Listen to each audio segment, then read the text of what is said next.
Charlas de Rock 111, ¿cómo están? Bienvenidos a Charlas de Rock Mexicano. Yo soy Rafa Martínez y pues bueno, pues como siempre les recomiendo que se suscriban a nuestras redes sociales, pero mucho más importante, y en esta ocasión mucho más importante, por favor, suscríbanse a la de nuestros invitados. El tema va a estar muy polémico, muy interesante y pues obviamente pues sigue siendo este 2026 en donde de repente muchos grupos y muchos minorías dicen, no, pues es que esto ya es más abierto y ya se generalizó y ya no hay estigmatización y vamos a acabar en esta plática viendo que pues sigue habiendo estigmatización, que sigue habiendo pues estos líos que de repente pues enfrentamos muchos, pues ya no digamos consumidores, muchos rockers inclusive, o sea, te pones una de la Bostik y bueno, pues ya traes ahí atrás de Bodega Aurrera al policía, o sea, nomás porque traes una de la Bostik. Pero bueno, ahorita vamos a platicar largo y tendido. Muchas gracias a Sharon Yandet, que está del otro lado de la cámara. Muchas gracias también a Leo, a Norman y a Diego, que son los que editan estos videos. Y por supuesto estoy muy contento porque una vez más está aquí mi querida Caro Corses, que ya se le extrañaba. ¿Cómo estás, mi querida Caro? ¡Yay! En una emisión más de Charlas de Rock. ¿Cómo estás, guapo? ¿Cómo te fue en tu recuperación de guapura? Fue un problema con las drogas, pero de Electra, sí tuve. Sí tuve pedos con Electra y Coppel. No, pero bueno, ya estamos aquí. Ya estamos aquí. Bienvenidos sean todos ustedes, como siempre, invitándolos a que disfruten de estos eventos en vivo, que en esta ocasión vamos a presentarles un colectivo y ellos son Iglesia Mexicana del Cannabis. ¿Cómo están? Bienvenidos. Hola. Por favor, preséntense. Muy contentos de estar aquí. Rafa, Caro, muchas gracias por invitarnos. Yo soy Rodrigo, yo toco el bajo en la Iglesia Mexicana del Cannabis. Ok. Yo soy Gino y hago las rolas, canto y toco la guitarra. Bien. A ver, tenemos ya un especial por ahí grabado que presente un poquito, pero me encantaría que ustedes explicaran cómo nace la Iglesia Mexicana del Cannabis y cómo empieza esta parte ceremonial de los eventos que están organizando. Bueno, mira, la Iglesia Mexicana del Cannabis se puede decir que son dos cosas principalmente. Una es la banda, que es así como se llama, y la otra es la labor que tenemos, que es una misión de divulgar las bondades de la cultura canábica para que no tengamos tantos problemas de salud y también tiene que ver no nada más la salud sino la longevidad. Entonces la cultura canábica no es solamente fumar, sino que tiene muchas implicaciones. Tiene que ver también con la ingestión de los cannabinoides y también otra forma de consumirlo es untado. Entonces esos tres tipos de maneras de consumirlo tienen diferentes beneficios a la salud. Sí, claro, y fíjate que lo que dices es muy cierto. O sea, a mí precisamente la abuelita de Sharon me dio ungüento, que no es ungüento, sino más bien era como la plantita con alcohol. Y la verdad es que sí me conservó bastante bien unas broncas ahí que tuve con las piernas. Pero antes, digo, obviamente también yo agregaría que también es información. Porque algo que es muy, muy interesante en el gremio canábico es que todos están bien informados. O sea, que no nada más es como un rollo, y digo en general, o sea, porque sí, cada que te sientas ahí con alguien que está metido en esta cultura, inclusive los más chicos, o sea, que también me sorprende mucho, pues ya los que venden un montón de herramientas, de artilugios, que como dices, o sea, no nada más es fumado, ¿no? Sino que son un montón de cosas. A mí me sorprende mucho la información que se tiene, ¿no? O sea, que se tiene desde la cultura canábica, pero de la que carecemos un chorro. O sea, muchísimos que estamos afuera no entendemos, y vuelvo a lo que decía al principio, estigmatizamos.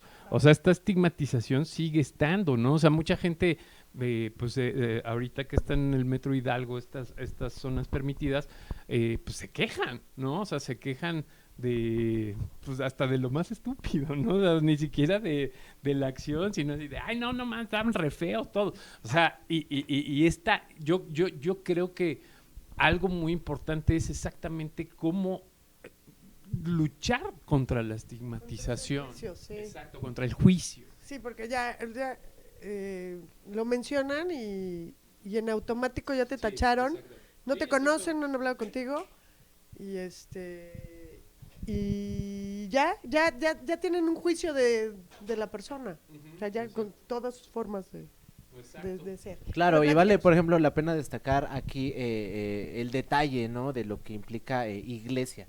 Iglesia, etimológicamente hablando, significa asamblea. Entonces lo que hacemos es justamente hacer esta asamblea con toda la información canábica que realmente le da un beneficio a las personas, ¿no? Y cómo estos beneficios impactan realmente en la vida, impactan en el día a día, en la cotidianidad, porque no solamente se puede pensar que solo es fumado, ¿no? Sin embargo, en la información existen el sistema endocannabinoide, ¿no? Cómo se distribuye, cómo lo podemos nutrir desde la parte enteógena, ¿no? Que sería lo externo, y también lo que podemos hacer nosotros, ¿no? Bueno, lo que pasa es que creo que en este tema, que ustedes me van a instruir porque yo no sé mucho de esto,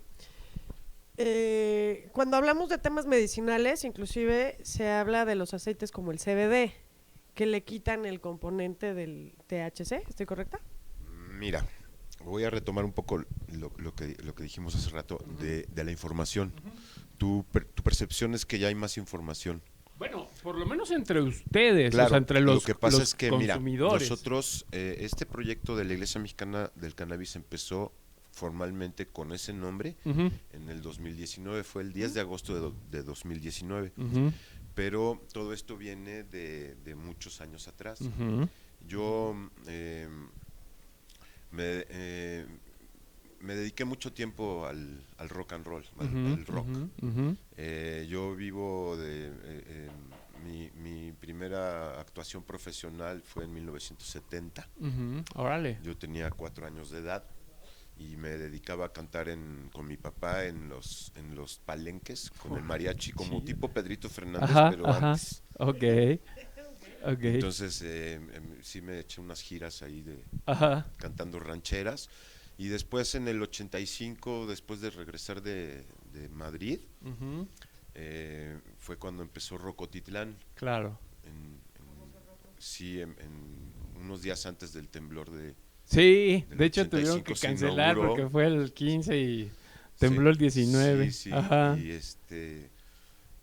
yo en Madrid quería formar mi banda allá en Madrid, en el 85. Y además también estaba en el Ajo allá en Madrid. Mira, el movimiento de rock en España surge a partir de un acontecimiento social poderosísimo que fue la muerte de Franco. Sí, claro. En 1975. Entonces yo cuando yo estaba en Madrid en el 85 ya llevaba 10 años el movimiento. Claro. Había un chorro de bandas. Ya no había pioneros, ya no había magia, ya era todo las compañías grandes. Ya se había acabado todo, pero yo de todos modos quería hacer la banda ya. Regresé acá para llevarme unos papeles de la escuela, etcétera, y ya no pude volver porque fue el temblor, entonces se trastocó todo. Y fue una ironía porque lo que yo buscaba era la génesis del rock en español en Madrid, y llegué 10 años tarde. Y luego, aquí llegaste antes. Exactamente. Entonces, lo que fue allá en Madrid, la muerte de Franco, que fue un acontecimiento que volteó de cabeza a la sociedad, aquí en México fue el detonante también del movimiento rock, el temblor. Sí, exacto. Funcionó de una manera muy semejante. Entonces se vivió prácticamente igual. Sí. Bueno, pues es que más bien...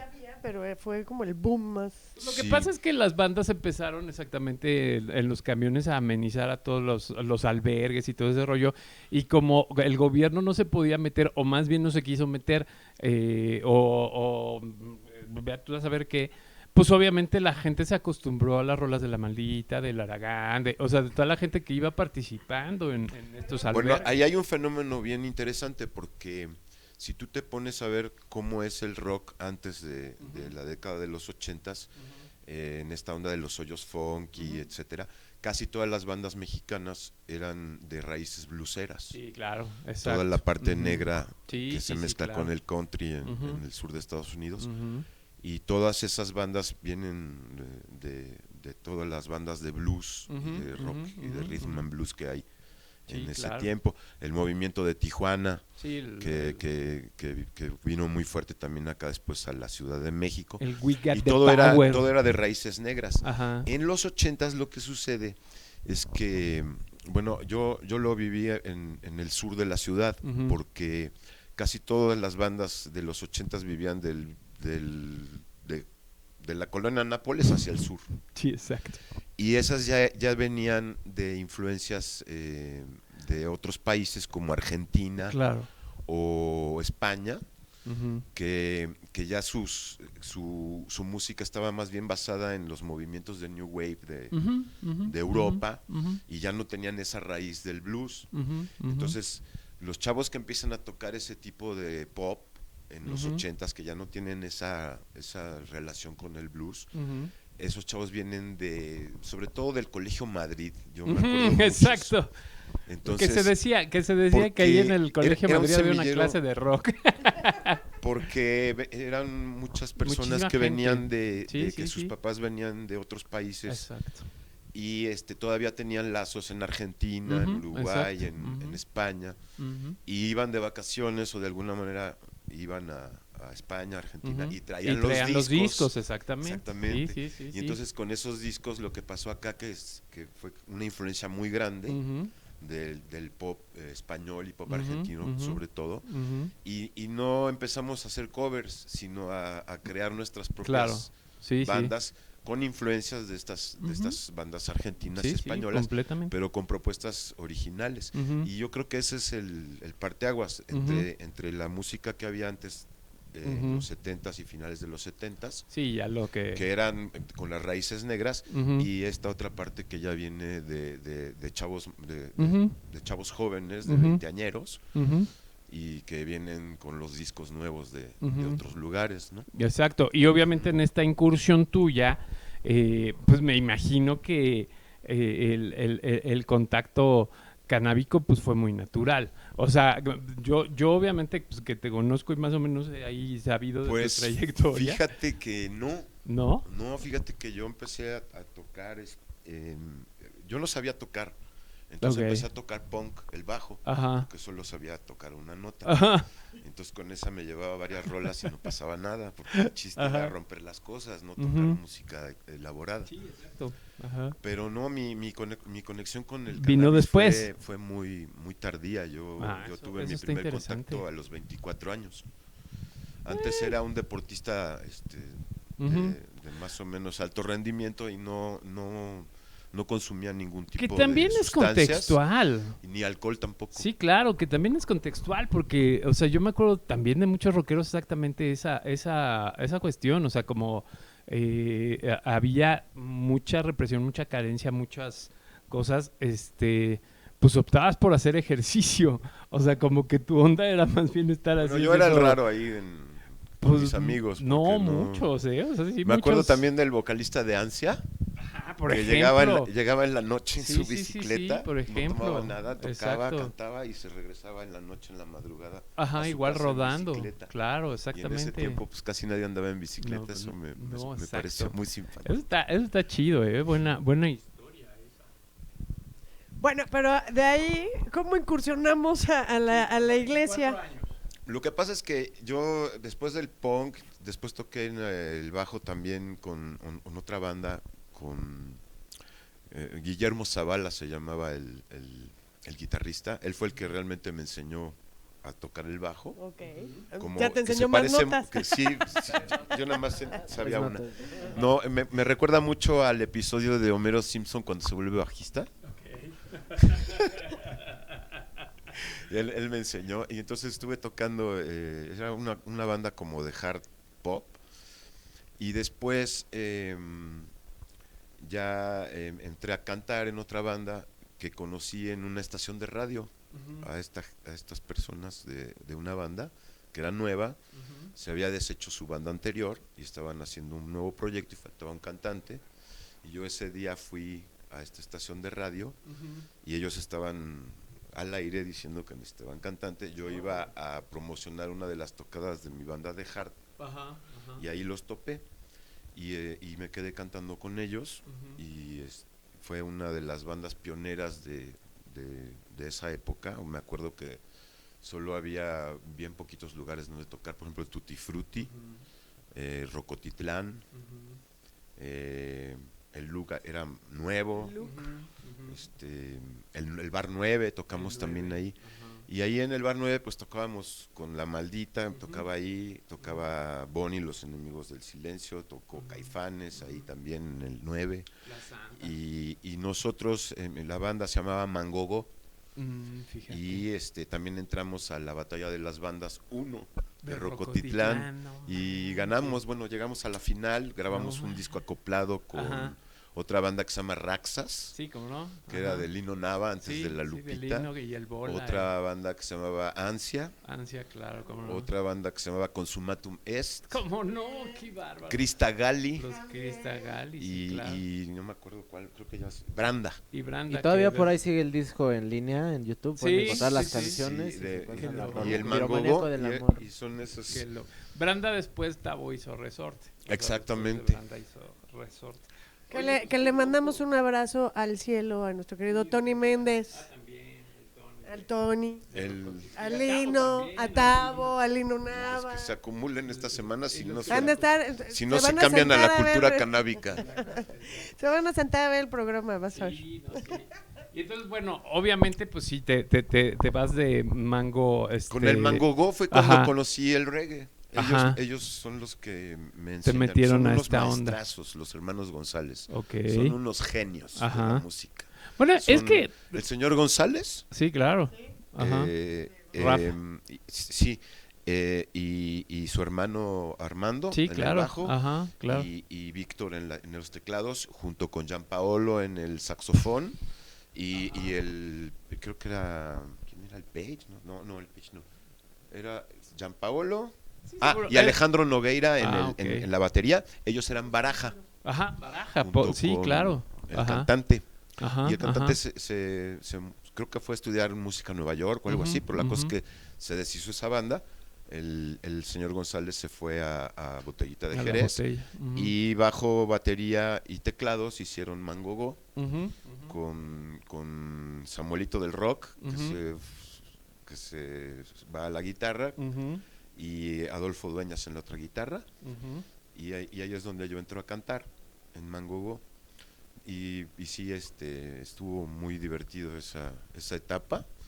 En Rockstop tocamos muchísimo tiempo, muchísimas veces. También pasaban nuestras tocadas en Rock 101. Sí, en Rock 101, claro, con Gerardo. Era Luis Gerardo Salas, exactamente. Sí, buena época, claro. Esa banda pues ya...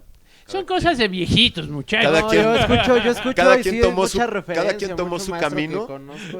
Cada quien tomó su camino, y ahí fue donde yo hice el dengue. Ajá, con algunas canciones de Mangogo y otras nuevas. Ahí es donde ya te ubico, exactamente. Pero el reggae yo lo aprendí en Mangogo con los geniales hermanos González. Sí, que ahí, obviamente, pues ya con el dengue, pues sí, obviamente ya tenías más experiencia y demás. Y aquí ya estabas metido en la cultura, ¿no? ¿Con el dengue o todavía no? Mira, el dengue viene porque íbamos a grabar con Mangogo, o sea, el Oscar López, que es el productor que nos hizo el disco, nos conoció con Mangogo. Y la intención era hacer el disco de Mangogo. Pero después ya... Sí, pues empiezan los a demás salirse. Terminaron su carrera y ya se dedicaron a su profesión de cada quien. Claro. Y entonces en vez de que fuéramos nosotros a grabar el disco Mangogo, no, eso se suspendió ese trato. Y ese disco lo hizo La Maldita. Ah, mira, ok. En BMG. Ajá, claro. Y después yo Fíjate. armé el dengue Ajá. con Pablo Novoa, que fue el productor de Amantes de Lola, Ujú, ujú, que venía ujú, de Argentina de producir a Los Abuelos de la Nada, ujú, también. su última producción que ya no se hizo porque murió Miguel. Ujú, ujú, Y entonces hicimos esta otra banda que es el Dengue. ujú. Y como ya no salió por BMG, salimos por Poligrama Internacional. Fue una Ujú. super experiencia, yo aprendí muchísimo No, pues de cómo eso. no, claro. Increíble, la gira de promoción fue en la Rocola Coca-Cola, la Ujú, primera. ujú. Sí, sí, sí, Y claro. fueron conciertos de 30,000 personas, 70,000 personas. Qué buenas giras eran Increíbles. esas. Digo, aunque estuviera patrocinada por esta marcota y la chingada, pues, pero por lo menos, No, pues, por qué lo menos te maravilla, ¿no? daban Yo- espacio, yo, ¿no? Y yo el no tengo PEA y quejas. De eso se trataba. Sí, sí. Digo que de repente te metían a Magneto y esas madres, pero... No, hombre, la gira estuvo increíble porque íbamos Mestizo, Ah, Graciela Mauri, Sergio de Menudo, Sergio. Cabá, Ajá, sí, van empezando. y no sé quién más, y nosotros. Pero el dengue ya salía en Y el Telehit, dengue, o sea, gracias y- a eso ya también en Telehit ahí y- tenían su... Sí, el en sencillo. Paco Stanley y toda Sí, la el gira Paco con Televisa, Stanley, estuvo exactamente. Sí, divertidísimo, la claro, por verdad. supuesto. Pero a ver, o sea, yo insisto con la Y iglesia. casi me cuesta la vida, esa ¿Por qué? banda, por tanto alcohol y tantas Ok. drogas. El rock and tanto roll. reventón. Sí, por rock and roll, Rock and ok. roll. O sea, igual que uno, o sea, no se lastimó la pierna, o sea, también fue rock and roll. Oye, pero a ver, entonces, ya o sea, en esta época de exceso, ¿ya estabas metido en esta idea o todavía no? No, yo dejé todo. Ajá. Me fui a vivir a una isla. Bueno, no es una isla, es una península. Ujú, Pero como no tiene entrada por tierra, funciona como una isla. ok, Me fui ahí a vivir en Guerrero ajá, y ahí se deshizo la banda, ajá. se acabó Sí, sí, eso. sí, me acuerdo, sí. Y yo me fui ahí y ahí me volví pues, lo que llaman rasta, Ajá. pues, que realmente es la religión Sí, del es la cannabis, religión. de los egipcios, Ujú, de Tot, de los primeros egipcios, ujú, es esa religión. ujú. Y ahí me Guerrero te cambié, hiciste rasta. me puse a tocar reggae, nunca más toqué ya rock, Ujú. me puse a componer ahí.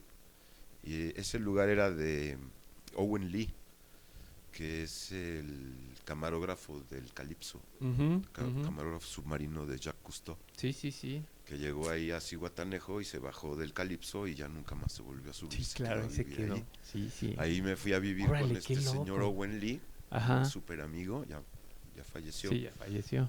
Y ahí fue donde me cambió la cabeza. Órale, qué loco. Me Y- mandó, ¿sabes quién me mandó allí? El guitarrista y cantante de Los Rastrillos, Carmelo. Saludos. Me Donde quiera mandó que para, se ahora encuentre. vive en la República Checa. Ajá, sí, Y, claro. Sí, sí, claro. y él ¿Quién- fue el que me mandó ahí y me presentó a Owen Y ya. y me salvó la vida porque ahí le corté a todo y ahí fue donde empecé a tocar reggae y desde entonces a la fecha pues, no he parado.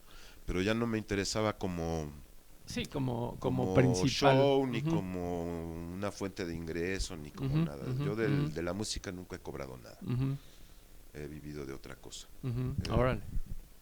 Y y eso ya me clavé en lo que es la cultura canábica y de ahí no me desclavé. Y ya me dediqué a la investigación de lo que es el cannabis y la música la dejé en segundo plano. Solamente produciendo Ayanay y Que es otras un bandas. complemento también. Ajá. O sea, sí también es un Y complemento. después, cuando ya entendí que de qué iba todo esto, volví a hacer la banda Ajá. para poder difundir el Sí, mensaje. exacto. Como el Sal- flautista de Hamelin. Saludos a mi querido Luis Rasta hasta Mérida, Yucatán, hasta Olín. hasta el norte de Yucatán. Bomba. Ahí, saludos a Luis Rasta. Muchos abrazos, muchacho. Y entonces ya se crea la iglesia, La iglesia, mexicana del cannabis. sí, porque fíjate que las religiones Ujú. establecidas son todo menos religiones. Porque religión quiere decir reunir, reunificar, religar. Y las religiones, como las conocemos, lo que hacen es separar.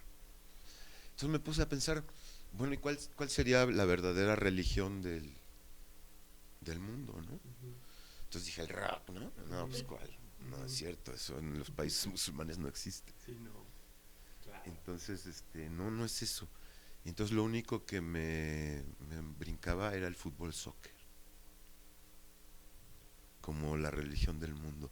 Porque hasta en las bodas, de repente está el mundial y están casándose, entonces está en la fiesta y de repente vas atrás de la cocina y hay un cuartito con una tele y está el papá de la novia con la tía del novio, con el primo, con el monaguillo, todos pendientes, con el mesero y todos están bien pegados a telefonitos. Y es lo único, y de todas clases sociales y de todos los credos, y es lo único que une a todos. Dije, bueno, ¿y qué otra cosa? Entonces, volviendo a la analogía del cuartito, pues también en las bodas luego voy hacia atrás de la cocina y huele y abres y está el papá del novio con la tía de la... Y está... claro. Yo dije, no, pues esta es la tía onda, panista. ¿no? Está ahí. La tía panista. Hasta la tía panista, Sí, neta, también, claro, todos. sí, Entonces, sí, como a mí el fútbol soccer, pues no muy me late, o sea, digo, siempre late, pero me gusta más jugar que estarlo viendo en la tele. Dije, no, pues mejor me voy por el lado del reggae. Y entonces sí me parece que el reggae incluso en los países musulmanes es aceptado. Entonces no hay esa barrera cultural ni nada, ¿no? Entonces, pues me parece que es una manera de reunir a las personas a partir de identificarte que eres miembro de la cultura canábica, como ha sido siempre, ¿no? Antes era muy a la sorda, ahora puede ser más abierto. Ahora ya es más abierta, así es. Y entonces, Rodrigo, ¿cómo te integras a la iglesia? Pues fíjate que yo venía de hacer música rock también, ¿no? Ok. Yo lo mío soy blusero, soy una cosa ahí bárbara también, tuve proyectos, anduve por aquí, maestros también, saludos a todos los que me conocen y a los que no también. Pero los que lo están conociendo hoy. fíjate que me dedicaba a Aparte, producir. bueno, paréntesis, Sí, aparte el peso de tu nombre. Rodrigo González. O sea, aparte el Él peso no de es tu Rodrigo. No, obviamente él es no. Reguedrigo. Dobdrigo. El peso de tu nombre, no. ¿verdad? Está. No, fíjate que pues, el máster Rodrigo pues también es un pilar, ¿no? De la música mexicana y que conocemos pues los que nos dedicamos a hacer música. Fíjate que justamente el lugar donde nos conocimos tiene mucho que ver porque pues es donde yo nací, es un pueblo originario de la Ciudad de México, en Coyoacán, y muchos artistas en este lugar, pero pues yo la verdad no me pegaba tanto a ellos. Yo me dediqué a producir programas de música, ¿no? Con bandas, ¿no? A trabajar con las bandas, a poner el estudio. Llegó la pandemia y pum, ¿no? O sea, por una otra razón se cerró el estudio. Y mucho tiempo después, un año después, 2 años, yo regreso a la ciudad, me había ido a trabajar a Veracruz. Ya había regresado con ganas de tocar porque pues me gustaba mucho la música y todo el rollo, pero ya no tenía yo per se banda, ¿no? Entonces me invitan a la fiesta de un amigo y ahí pues sí, justamente llegamos todos al mismo cuartito, ¿no? De pronto digo, sí, ahorita nos vemos por aquí, huele como... Y nos juntamos en un rincón y ahí nos conocimos, curiosamente, ¿no? Entonces, En la cocina. en la esquina de un rincón, con un poco de humo de por medio, ¿no? Que estaban echando ahí los de la fiesta. Comenzamos a platicar. Se estableció este vínculo principalmente por muchas referencias musicales que tenemos en conjunto, ¿no? Creo que el primer caso ahí fue Botellita de Jerez, ¿no? Sergio Arau, ¿no? Algunas personas comenzamos a platicar, comenzamos a platicar también, no, que Rocotitlán, que no sé qué, yo también me sabía un poco la historia, y fue así como dijimos, bueno, vamos a trabajar en una sesión, ¿no? Vamos a ver qué onda. Yo hasta No, momento... primero dice, pues yo tengo un estudio en un closet en mi casa. Ok. Sí, estaba ahí. O sea, literal, esta cultura salió del closet. Literalmente. Es ingeniero de closet. Ingeniero de closet. Productor de closet, ¿no? Y yo había estudiado igual la marihuana, ¿no? Un poco en la universidad, hice una tesis que se llama Marihuana al ritmo de reggae, ¿no? Eso fue como 10 años antes de conocernos, toda la cosa, pero pues pues ahora sí que Dios los hace y ellos se juntan, ¿no? Sí, claro. Ya, Eso siempre pasa. acá. Y me ha pasado con muchos personajes, o sea, muchas de las personas que tengo el gusto de conocer y que son unos grandes personajes, nos conocimos por lo mismo, ¿no? Y platicando así, nos encontramos, y, ay, hola, ¿qué tal? No, pues te invito, órale. ¿Y tú qué haces? No, pues que yo produzco, no, que yo soy músico, no, pues, y se arma esta pues colectividad, porque al final de cuentas a lugares a los que yo iba con él, ya él se encontraba gente, ¿no? Que yo conocía y viceversa, ¿no? Por aquí tuvieron una banda, Dime que me odias. Sí, correcto. También llegamos a una fiesta, justamente donde los conocí ustedes, en una fiesta en la esquina de un rincón. Y ellos estaban ahí, también son amigos, ¿no? Que tengo pues el gusto de conocer. Y ya después comenzamos a trabajar, produjimos una banda, trabajamos 2 bandas, y llegaron unos chicos de Perú, también les trabajamos. Y nos gustó como pues el flujo de trabajo, ¿no? Y después, La dinámica. y después salió, oye, pues es que hace falta un bajista acá en la banda, ¿no? Yo, ayúdame con una ingeniería, sí, no pasa nada. Y de pronto, pues ya agarra el bajo, ¿no? Yo tenía años sin agarrar el bajo, mi bajo ya estaba así, ya lo iba a vender por ahí. Me dice, no, sácalo, órale, pum. Lo recuperamos y pues comenzamos a montar las canciones, comenzamos a trabajar las estructuras, las varias que ya él traía. Personajes como el Wash, ¿no? De Kenny y los Eléctricos, un saludo al Wash. Se sumó a las Memo, teclas. también de Kenny. Memo. Memo. Otro gran amigo, ¿no? Que se suma a las guitarras, ¿no? Y así de a poco, ¿no? Al proyecto comienzan a sumarse, o que ya estaban desde antes, otros Tony músicos Méndez grandes, también. ¿no? Peter de Antidoping, ¿no? Adalid también, ¿no? De Antidoping. Antidoping. Juanpi. ¿no? Juanpi. Alex Azambulla de Querigma. Órale. De hecho, estamos terminando de mezclar el primer sencillo que va a salir ya en un par de semanas. Ok. Se llama La Si Pipa. nos invitan, lo presentamos. Sí, claro. se llama Saludos a Alex. se llama La Pipa de la Paz, Ok. porque es algo que se requiere ahora en estos tiempos, hacer un poco de reflexión acerca de la paz. Y bueno, no quiero que se quede todo esto nada más en el anecdotario. Ahora que empezaste tú a platicar con nosotros, hablabas de la información canábica que hay ahora, y para decirte que antes luchábamos mucho contra la falta de información, y ahora es peor, porque la información que hay ahí hay un exceso de información no, fake. es fake. Es fake. Entonces Exactamente. está Está mal sí, planteada. exactamente. Es a modo. Entonces Sí, ahora sí, claro. quiero un poco retomar esa parte. Por ejemplo, ahora casi todo se guía por la perspectiva de Estados Unidos, ¿no? La perspectiva gringa es la dinámica que predomina en el mundo. Imperialista. Y por ejemplo, se habla de marihuana medicinal, y se habla de marihuana recreativa, inclusive en las leyes ya está eso, ¿no? Y no existe eso. No existe ni marihuana medicinal ni marihuana recreativa. Eso es no existe Sí, es algo eso. que se inventaron conceptualmente Exactamente. los gringos. ¿Por qué?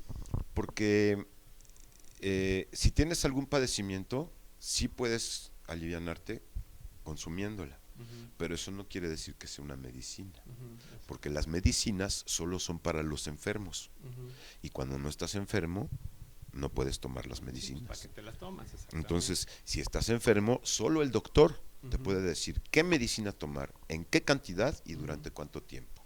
Y cuando ya termina tu tratamiento, esa medicina se regresa al gabinete de las medicinas con llave. Y hay leyes que te dicen que si usas esas sustancias, te puedes ir a la cárcel por ejercer la medicina sin licencia, o te puede pasar algo, porque casi todas las medicinas son tóxicas, son venenos poderosísimos que te pueden... Exactamente. Entonces, después de toda esta definición, el cannabis no es una medicina, es un nutriente indispensable. ¿Por qué? Debe de ser, es como la naranja. Si te da gripa y te tomas unos litros de jugo de naranja, pues te alivianas. Claro. Pues no quiere decir que sean naranjas medicinales. Sí, claro. Porque si llega la policía y te dice, a ver, ¿qué estás haciendo con esas naranjas? Dices, no, pues es que tengo gripa. Ah, naranjas medicinales. ¿Y tú? No, pues yo me estoy tomando un desarmador. Yo me estoy tomando un desarmador con vodka. ¡Ah! Naranjas recreativas. ¡Bote! No puede ser, son naranjas. Entonces, el cannabis, como las naranjas, debe ir en la alacena. Y debes de consumirlo a razón de todos los días, para que no te enfermes. Ahora, ¿cómo es esto? Hay una cosa que se llama el sistema endocannabinoide. No sé si ustedes saben que existe eso. Lo estabas escuchado. explicando hace rato. Bueno, es el Pero lo sistema, tienen. es el sistema que Sí, lo tenemos, aunque usted no lo todos crea. los animales pluricelulares Ujú. tenemos el sistema O sea, endocannabinoide. somos nosotros también. Sí, sí, señor, sí. Dos. Entonces, ese sistema regula tanto el sistema circulatorio, el óseo, el muscular, el respiratorio, todos los demás sistemas que nos enseñaron en la primaria son sistemas secundarios. El sistema de sistemas es el sistema endocannabinoide. Cuando ese sistema falla, se manifiesta en afecciones de diferentes sistemas secundarios. Por ejemplo, dependiendo de tu genética. Si tú tienes cierto tipo de genética y te falla el sistema endocannabinoide, te puede dar diabetes, porque el sistema endocannabinoide regula el mecanismo de la insulina. Si tú tienes otra genética y te faltan cannabinoides, te puede dar glaucoma o te puede dar algún trastorno de la personalidad o puede pasar también que tengas obesidad. Y todo eso no es porque tienes alguna enfermedad, sino porque hay una falla de nutrición en el sistema endocannabinoide. Mucha gente no conoce esto. Hasta los mismos doctores que no se actualizan no saben ni siquiera que existe el sistema endocannabinoide. Entonces muchas personas se enferman de algo y van con el especialista, con el endocrinólogo, con el urólogo, y lo que sucede es que les falta nutrir bien su sistema cannabinoide. Entonces se ha descubierto una enfermedad que se llama síndrome de deficiencia del sistema endocannabinoide, que se manifiesta con diferentes afecciones. Mucha gente tiene esto y no lo sabe. Va a otros doctores especialistas y los llevan de un lado a otro y nunca les dan, o les dan paliativos, cosas para los síntomas, pero al final siguen estando mal. Y lo que pasa es que falta esa nutrición del sistema endocannabinoide. ¿Y ustedes tienen toda esta información al alcance del público? ¿Ustedes Nosotros la comparten? tenemos varias formas de hacerlo. ¿Cuáles son? Bueno, lo primero es la banda que tiene la música, pero es música, es pop. Tan pop no como Shakira, pero tan pop como Bob Marley, ¿no? O sea, son canciones que tienen que ver con las vidas de todos y que no necesariamente tienen que referirse específicamente que sea tan informativo, ni a la información ni al consumo. Cuadrado, ¿no? Es más bien el foco para que se acerquen. Exacto. Y Bueno, después yo sí agregaría que parte de esto que me preguntabas, ¿no? De por qué accedemos a esta música, por qué yo me acerco a esto, es porque yo lo veo en un concepto un tantito más diferente, ¿no? El nutriente universal de este que estamos hablando también accede a nosotros a través de los estímulos, ¿no? Que tenemos a nuestro alrededor y que llegan por nuestros sentidos. Uno de ellos es la música. La música que tocamos está afinada en 432 Hz y esto impacta directamente en nuestras personas, ¿no? Esto deriva a la música. Más adelantito que vayamos a tocar, les vamos a contar un poquito más de eso, pero la onda repetitiva, ¿no? De mantener el mismo ritmo, ¿no? La melodía, la música pasa a ser el ritmo pasa a ser ritual, ¿no? Entonces tiene un nivel más allá de la música. No te voy a decir mejor, es más grande, te impacta más, la vibración te pega más, ¿no? Te impacta a ti y la verdad hemos estado en algunos lugares, tocando en varios lugares, y hay una situación bien curiosa que pasa cuando les preguntamos, oigan, ¿y ustedes qué les pareció la música? Y una palabra, o sea, ¿tú qué pensarías, no? O sea, ¿qué puedes decir de una banda? ¿Qué te pareció la música, no? ¿Te gustó, no te gustó, te prendió, me hizo bailar? Pues fíjate, acá nos dicen, lo que sentí fue salud. Sanación. Salud. Claro. paz. Sí, pues sí, exactamente. En un déjà vu, alguna vez escuché algo con ustedes. Pero sí, exactamente, sanación. Exactamente, esa es la palabra. Y sí, en serio, ¿ya nos vamos? No manches. Invítenos más seguido. Bueno, porque falta exactamente esto que van a hacer, este performance que van a hacer, que dicen que no es no es una presentación, sino más bien es una... Es una demostración de cómo funciona Exacto. la ceremonia que hacemos. Ajá, es una ceremonia, exacto. Ceremonia, yo les digo que ceremonia es la palabra que usaban los antiguos para decir protocolo. Ok. Porque usamos nosotros las partes de la música reggae que potencian este trance y esta conexión, y las que no funcionan para eso las dejamos de lado. Okay. Porque una cosa es el reggae, que viene de miles de años antes de Cristo. Sí. O sea, cuando se relatan los tiempos de la Biblia, ya el reggae era viejo, ya salía en Radio Universal. ¿De verdad que sí? Sí, claro. Entonces... No reímos, pero es cierto. Sí. Exacto. Sí, es que sí. Hay figuritas bailando. Exacto, los rupestres tenían ahí los datos de que ya había reggae. Entonces es la música en general. Ajá. Es una de las bellas artes y por definición es inútil. No tiene un propósito específico. Claro, sí, por supuesto. En cambio, el reggae originalmente no se puede considerar un arte como la música, sino un arte utilitario, porque es arte pero con apellido, porque tiene la función de potenciar este trance que hace que conectes con el resto del universo. Entonces, sí, claro. Tienes que hacer exactamente lo que necesitas para potenciar ese trance. Si no logras potenciar ese trance, no está bien hecha esa música, porque tiene un fin utilitario. Entonces, la mayor autoridad para juzgar si está bien hecho es esa música o no, es el resultado. Si lograste hacer esa conexión, pues la autoridad que te dice que está bien hecho, pues es el resultado. En cambio, en la música, que es una de las bellas artes, la mayor autoridad que te dice qué es esa música, pues es el autor. Claro. Eso se llama autoridad. Sí, exacto, la autoridad. No se remite a ningún tipo de método científico ni de verificación de ningún tipo. En cambio, lo que nosotros hacemos metodología, debe de potenciar ese trance, ¿no? No manches, está súper interesante.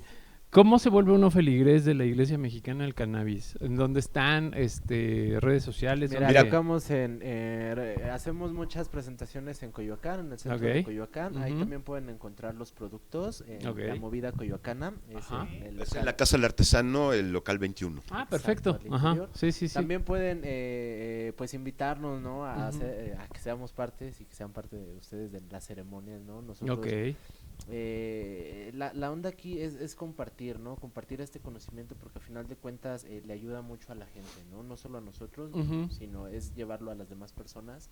Y nos pueden escribir en la página de Facebook, en la página de Instagram. Nosotros somos los que atendemos. Así tal cual, Iglesia Mexicana del Cannabis. Hasta aquí. Iglesia Mexicana con doble N. Iglesia Mexicana. Mexicana con doble N.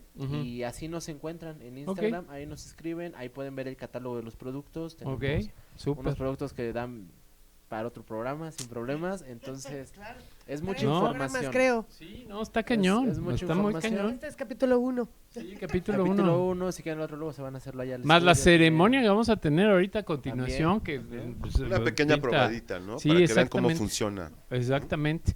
Pues bueno, pues muchachos, de verdad que pues seguimos aquí en el canal. Obviamente tómenlo como parte de la Iglesia Mexicana, pues para compartir. O sea, creo que es importante. Y a mí en lo personal, pues sí se me hace muy importante la desestigmatización. O sea, para mí creo que es una de las partes más importantes, sobre todo con esta juventud que siempre ha estado golpeada desde 1900, Carranza. O sea, la verdad es que sí, creo que ahorita es una buena época como para empezar ya a desestigmatizar desde la sociedad y no como una cuestión institucional, ¿no? Creo que es ahí muy, muy interesante, más que el estigma, es el interés personal y propio de cada quien de entender que se está metiendo, ¿no? Que está consumiendo tanto en la comida, en la bebida, en lo que ve en la televisión, en las noticias, en lo que se mete, ¿no? Cómo se mantiene uno sano, ¿no? Ahí está la información, ¿no? La invitación es a que busquen, a que exactamente, tienes toda la razón. Y pues bueno, pues vámonos porque nuestra productora nos está correteando. Sharon Yadet se pone de repente el látigo acá para corretearnos y no nos cambia el switch. No entiendo por qué seguimos en el... ya estamos ahí. Pero bueno, nos está correteándonos. Y esto es Charlas de Rock Mexicano. Yo soy Rafa Martínez. Yo soy Caro Corses. Ellos son Iglesia Mexicana del Cannabis. ¡Yay! Muchas gracias, Rafa. Muchas gracias, Caro.